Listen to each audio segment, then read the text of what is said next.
Welcome to money management channel. Market என்னதான் பாசிட்டிவா நெகட்டிவா போனாலும் ஒரு சில ஸ்டாக்ஸ் நம்ம எப்பயுமே போர்ட்ஃபோலியோல ஹோல்ட் பண்ணணும்னு நினைப்போம். அதெல்லாம் எவர் கிரீன் ஸ்டாக்ஸா இருக்கும். இன்னைக்கு அந்த வகையில் நம்ம பார்க்க போற 3 ஸ்டாக்ஸ், அதாவது HUL, ஹிந்துஸ்தான் யூனிலீவர், பிடிலைட், தனிஷ்க், இது எல்லாமே பாத்தீங்க அப்படின்னா எவர் கிரீன் ஸ்டாக்ஸ். நம்மளோட போர்ட்ஃபோலியோல டெஃபினட்டா இருக்க வேண்டியது. மார்க்கெட் எந்த அப் அண்ட் டவுன்ஸ் இருந்தாலும் டெஃபினட்டா லாங் டேர்ம் பாயிண்ட் ஆஃப் வியூல ஹோல்ட் பண்ண வேண்டிய முக்கியமான ஸ்டாக்ஸ். இந்த ஸ்டாக்ஸ்ல என்ன ஸ்பெஷல் இருக்கு, எதனால இதை லாங் டேர்முக்கு ஹோல்ட் பண்ணலாம் அப்படிங்கறத பத்தி தான் இந்த வீடியோல நம்ம டீடைலா அனலைஸ் பண்ண போறோம்.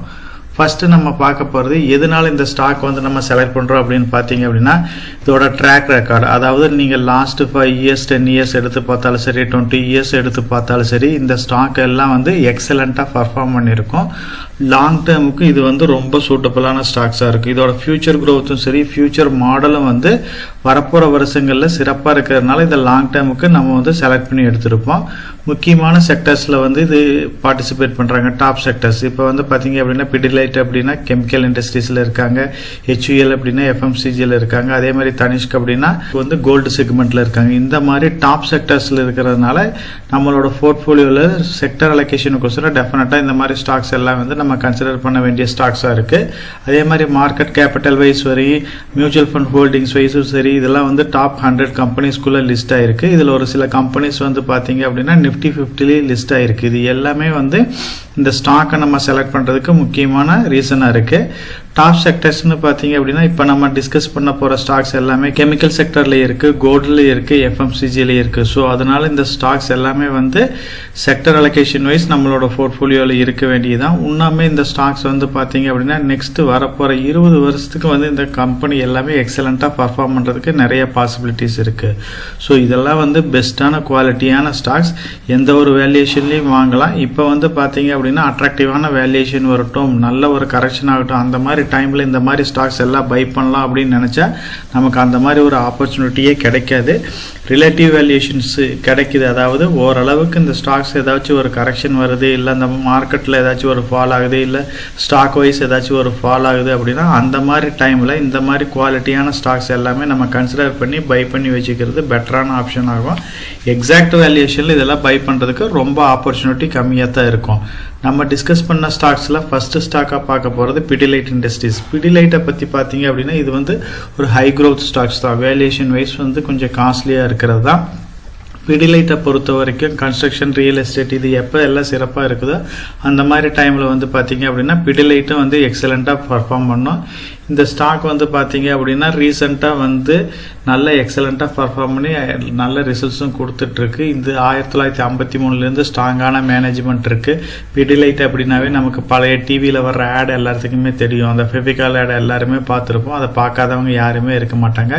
75 வருஷத்துக்கு மேலே இந்த கம்பெனி ரன் ஆகிட்டு இருக்கு. இந்த பிடிலைட்டை பொறுத்த வரைக்கும் ஒரு சில மோனோபொலியான பிராண்ட்ஸ் இருக்கு. அது ஃபெவிகால் இருக்கு, எம்சில் இருக்கு, டாக்டர் ஃபிக்ஸிட், இது எல்லாமே பார்த்தீங்க அப்படின்னா எக்ஸலண்டான மோனோபொலி சேல்ஸ் பாயிண்டா இருக்கு. இதுக்கு ஈக்குவலண்டா அதர் கம்பெனிஸ்ல எந்த ஒரு ப்ராடக்ட்டும் இன்னும் கொடுக்காம இருக்காங்க. இந்த மாதிரி பெஸ்டான குவாலிட்டியான ஸ்டாக்ஸ் எல்லாமே ஆப்பர்ச்சுனிட்டி கிடைக்கிறப்ப நம்ம கரெக்டா யூஸ் பண்ணிக்கணும்.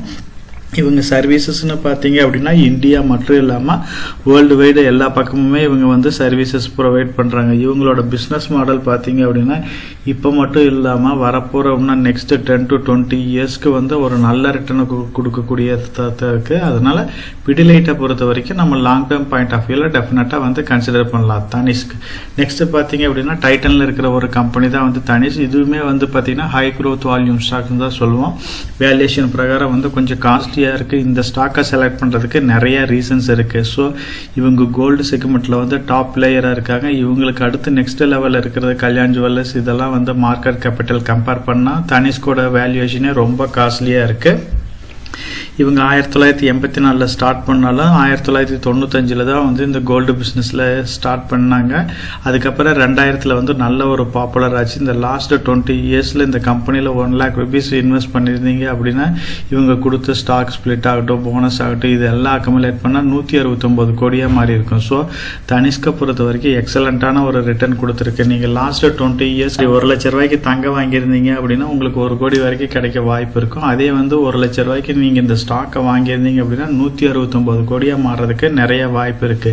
இவங்களோட பிசினஸ்னு பார்த்தீங்கன்னா வாட்சஸ்ல இருக்கு, ஐ பிளஸ்ல இருக்கு, தனிஷ்கில் இருக்குது. இந்த மாதிரி எக்ஸ்ட்ராடினரியாக நிறையா பிஸ்னஸ் பண்ணிட்டு இருக்காங்க. இது இல்லாமல் பார்த்தீங்க அப்படின்னா இப்போ நிறைய நியூ பிஸ்னஸும் இன்ட்ரடியூஸ் பண்ணுறாங்க. சாரி பிஸ்னஸ் இந்த மாதிரி இன்ட்ரடியூஸ் பண்ணுறாங்க. அது இல்லாமல் பார்த்தீங்க அப்படின்னா 10 lakh rupeesக்கு மேலே கோல்டு வாங்குற மாதிரி நிறைய ஷாப்ஸ் எல்லாம் ஓப்பன் பண்ண போகிறாங்க. இந்த மாதிரி பெஸ்ட்டு ஸ்டாக்ஸ் எல்லாமே கரெக்டான ஆப்பர்ச்சுனிட்டி கிடைக்கிறப்ப டெஃபினட்டாக நம்ம வந்து யூஸ் பண்ணிக்கணும். இவங்க வந்து இந்தியா மட்டும் இல்லாமல் இப்போ வேர்ல்டு வைடு இவங்களோட ஷோரூம்ஸ் எல்லாமே ஓப்பன் பண்ணுறாங்க. இது எல்லாமே வந்து நெக்ஸ்ட்டு 20 இயர்ஸ்க்கு இந்த கம்பெனி வந்து நல்லா க்ரோ ஆகிறதுக்கு நிறைய பாசிபிலிட்டிஸ் இருக்குது. ஸோ டைட்டனை பொறுத்த வரைக்கும் ஒரு எவர் கிரீன் ஸ்டாக்ஸ் தான். ஆப்பர்ச்சுனிட்டி கிடைக்குது அப்படின்னா டெஃபினட்டாக நம்ம வந்து இந்த ஸ்டாக்கில் வந்து இன்வெஸ்ட் பண்ணணும். நெக்ஸ்ட் ஸ்டாக்னு பார்த்தீங்கன்னா HUL, அதாவது ஹிந்துஸ்தான் யூனிலீவர் FMCGயில் வந்து ஒரு தவிர்க்க முடியாத கம்பெனியாக இருக்குது. நம்ம பாப்புலேஷன் வைஸ் பார்த்தீங்க அப்படின்னா இந்தியா வந்து ஜாஸ்தி ஆகிட்டே இருக்குது. எந்த அளவுக்கு பாப்புலேஷன் ரைஸ் ஆகுதோ அந்த அளவுக்கு வந்து இவங்களோட ப்ராடக்ட்டு வந்து ஜாஸ்தி ஆகும். அது இல்லாமல் இப்போ இவங்க ரூரல்லையும் வந்து நல்ல டெவலப்மெண்ட் காமிச்சிட்டு இருக்கிறாங்க. ரூரல் பேஸ்டு ரீச் ஜாஸ்தியாக இருக்கிறதுனால இவங்களோட ப்ராடக்ட் எல்லாமே வந்து ஜாஸ்தியாக இருக்குது. நிறையா வந்து பார்த்தீங்க அப்படின்னா சைல்டு ஸ்பெஷல் ப்ராடக்ட் இன்ட்ரடியூஸ் பண்ணுறாங்க. சேல்ஸ் க்ரோத்தும் வந்து பார்த்தீங்க அப்படின்னா இப்போ வந்து கொஞ்சம் கம்மியாக தான் இருக்குது. இருந்தாலுமே வந்து வரப்போகிற காலங்களில் இப்போ இருக்கிற எக்கனாமிக்கல் ப்ராப்ளம் எல்லாம் சால்வ் ஆகுது அப்படின்னா இவங்களோட சேல்ஸ் க்ரோத் ஜாஸ்தியாச்சு அப்படின்னா நல்ல ஒரு ரிட்டர்னை கொடுக்கறதுக்கு நிறைய வாய்ப்பு இருக்குது. மேக்ஸிமம் ப்ராடக்ட்டில் வந்து இவங்க மார்க்கெட் லீடராக இருக்காங்க. அப்படி இல்லைனாலும் 30-40% வந்து மார்க்கெட் கேபிட்டல் வைஸ் இவங்க ப்ராடக்ட் வந்து ஹோல்ட் பண்ணுறாங்க. இவங்க வந்து டிஃப்ரெண்ட்டான ப்ராடக்ட் டிஃப்ரெண்ட்டான குவாலிட்டியில் வந்து இன்ட்ரடியூஸ் பண்ணுறாங்க. ஸ்ட்ராங்கான மேனேஜ்மெண்ட் இருக்குது, நெட்வொர்க்கும் இருக்குது. ஸோ இதெல்லாம் வந்து இந்த கம்பெனிக்கு இருக்கிற மெயின் அட்வான்டேஜஸாக பார்க்கணும். இந்த கம்பெனி வந்து நெக்ஸ்ட் 20 இயர்ஸ்க்கு வந்து எக்ஸலண்ட்டாக பர்ஃபார்ம் பண்ணுறதுக்கு நிறைய வாய்ப்பு இருக்குது. அதுக்கு உண்டான நிறைய காரணங்களும் இருக்குது. ஏன்னா நம்மளோட பாப்புலேஷன் எந்த அளவுக்கு ரைஸ் ஆகுதோ அந்த அளவுக்கு இந்த கம்பெனியோட ப்ராடக்ட்டும் வந்து நல்லா ரைஸ் ஆகும். ஸோ நெக்ஸ்ட் 20 இயர்ஸில் FMCGயில் வந்து இது வந்து தவிர்க்க முடியாத கம்பெனியாக தான் இருக்கும். ஸோ அதனால லாங் டேர்ம் பாயிண்ட் ஆஃப் வியூவில் இந்த ஸ்டாக்கையும் வந்து நம்ம கன்சிடர் பண்ணலாம். இப்போ நம்ம டிஸ்கஸ் பண்ண இந்த 3 ஸ்டாக்கையும் வந்து நம்ம ஆல்ரெடி டீட்டெயிலாகவே ஒவ்வொரு ஸ்டாக்காக வந்து அனலைஸ் பண்ணியிருக்கோம். அதில் டைட்டன் கம்பெனி வந்து எதனால் வாங்கணும், இது லாங் டைமில் என்னென்ன ப்ராஃபிட் இருக்குது, இதோட PE ரேஷியோ எப்படி இருக்குது, இதோட இண்டஸ்ட்ரி PE எப்படி இருக்குது, இதை பற்றி நம்ம டீட்டெயிலாகவே அனலைஸ் பண்ணியிருக்கோம். ஸோ வேல்யூஷன் வைஸ் வந்து எப்படி இருக்குது, ஸோ எதனால காஸ்ட்லியாக இருந்தாலும் இந்த ஸ்டாக்கை வந்து ஹோல்ட் பண்ணலாங்கிறத பற்றி ஆல்ரெடி டீட்டெயிலாகவே டிஸ்கஸ் பண்ணியிருக்கோம்.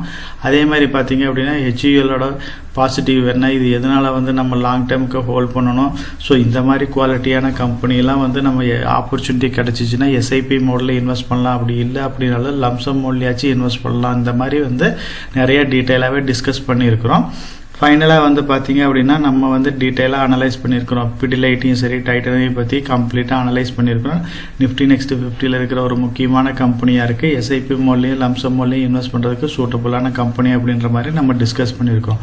ஸோ இப்போ பார்த்த இந்த ஸ்டாக்ஸ் எல்லாமே நம்ம சேனல்லையே பார்த்தீங்க அப்படின்னா போர்ட்ஃபோலியோ அப்படின்னு ஒரு பிளேலிஸ்ட் இருக்குது. அதில் வந்து ஒரு போர்ட்ஃபோலியோவில் எவ்வளோ ஸ்டாக்ஸ் இருக்கணும், ஒரு 1 crore போர்ட்ஃபோலியோ எப்படி உருவாக்குறது, ஒரு லாங் டேர்ம் போர்ட்ஃபோலியோ எப்படி கிரியேட் பண்ணுறது, ஒரு ஸ்டாக்கில் எவ்வளோ அமௌண்ட் இன்வெஸ்ட் பண்ணணும், ஒரு ஸ்டாக்கை செலக்ட் பண்ணுறதுக்கு முன்னாடி என்னென்ன பேராமீட்டர்ஸ் எல்லாம் செக் பண்ணணும், இதை பற்றி நம்ம கம்ப்ளீட்டாக டிஸ்கஸ் பண்ணியிருக்கிறோம். உங்களோட போர்ட்ஃபோலியோவை ஹெல்த்தியாக பில்ட் பண்ணணும், நீங்களும் வந்து குவாலிட்டியான ஸ்டாக்ஸ் ஐடென்டிஃபை பண்ணணும் அப்படின்னா நம்ம சேனலில் இருக்கிற போர்ட்ஃபோலியோ பிளேலிஸ்ட்டை ஃபாலோ பண்ணுங்கள். இது எல்லா வரைக்கும் உங்களுக்கு சப்போர்ட்டிவாக இருக்கும். நம்ம சேனலை பொறுத்த வரைக்கும் நம்ம சேனலை சப்ஸ்கிரைப் பண்ணிவிட்டு ஒரு 48% பார்க்குறாங்க. சப்ஸ்கிரைப் பண்ணாமல் ஒரு 52% பார்த்துட்டு இருக்கிறாங்க. சப்ஸ்கிரைப் பண்ணாதவங்க நம்ம சேனலையும் வந்து சப்ஸ்கிரைப் பண்ணி சப்போர்ட் பண்ணுங்கள். நம்ம சேனல் மெம்பர் கம்யூனிட்டியில் போர்ட்ஃபோலியோ அப்டேட், அதாவது என்னோட போர்ட்ஃபோலியோவில் என்ன ஸ்டாக் பை பண்ணுறேன், என்ன ஸ்டாக் செல் பண்ணுறேன், என்னென்ன சேஞ்சஸ் பண்ணிட்டு இருக்கேன், இதை பற்றி இன்ஃபர்மேஷன்ஸ் வந்து ஷேர் பண்ணிட்டு இருக்கேன். டெய்லி மார்க்கெட் அப்டேட் வந்து முடிஞ்ச வரைக்கும் போஸ்ட் பண்ணிட்டு இருக்கிறேன். கார்பரேட்ல என்னென்ன ஈவென்ட் இருக்கு, நம்மளோட இந்திய எக்கனாமியை பத்தி ஒரு சில யூஸ்ஃபுல்லான இன்ஃபர்மேஷன்ஸ் எல்லாமே ஷேர் பண்ணிட்டு இருக்கோம். மெம்பர் கம்யூனிட்டியில் ஜாயின் பண்ணி இதை ரெகுலரா ஃபாலோ பண்ணீங்க அப்படின்னா உங்களுக்கு நாலேஜ் இம்ப்ரூவ் ஆகிறது மட்டும் இல்லாம உங்களோட போர்ட்ஃபோலியோவை ஹெல்த்தியா பில்ட் பண்றதுக்கு எல்லா வகையிலையும் சப்போர்ட்டிவா இருக்கும். இப்ப டிஸ்கஸ் பண்ண இன்ஃபர்மேஷன் எல்லாம் உங்களுக்கு யூஸ்ஃபுல்லா இருக்கும்னு நினைக்கிறேன். இந்த வீடியோ உங்களுக்கு யூஸ்ஃபுல்லா இருந்துச்சு அப்படின்னா நம்ம சேனலை வந்து சப்ஸ்கிரைப் பண்ணுங்க, நம்ம வீடியோவை லைக் பண்ணுங்க, ஷேர் பண்ணுங்க. கமெண்ட் செக்ஷன் ஓப்பன்ல தான் இருக்கு.